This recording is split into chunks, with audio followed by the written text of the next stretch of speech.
few weeks ago, I posted about this boat neck top sewing pattern by Not Your Cherry Designs on Etsy.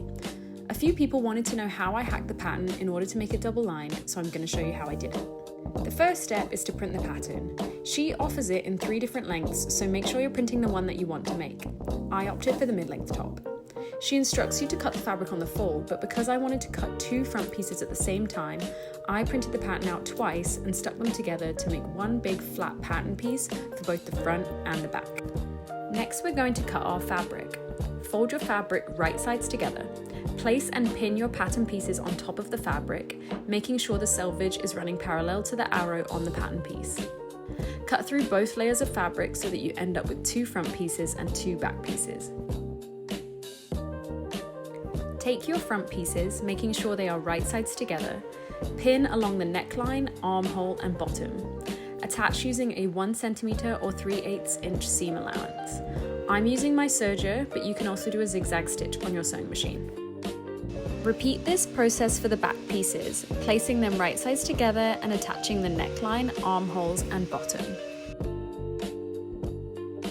Now take your front panel and turn it right sides out. Place the front panel inside the back panel, matching up the shoulder seams and the side seams. Pin and serge or zigzag stitch along the shoulder seams and the side seams using a 1 cm or 3/8 inch seam allowance. I opt to sew straight across the 4 layers of fabric at the shoulder seam, but for the side seams I choose to sew in a circle so that I'm only attaching 2 layers of fabric at a time. This makes the side seam a bit less bulky, but you can choose to just sew through all 4 layers of fabric at the side seam if you prefer.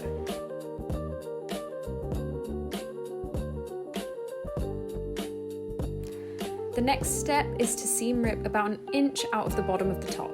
Using the small hole that you make, turn the whole garment right side out. At this point we are almost done, so it should look like a top. The final step is to close the hole that you made. Some people just like to sew a straight stitch using their sewing machine, but I personally don't like the way that looks, so I hand sew an invisible stitch. It's pretty simple to do, but I'm really bad at explaining it, so you can look that up on YouTube or TikTok.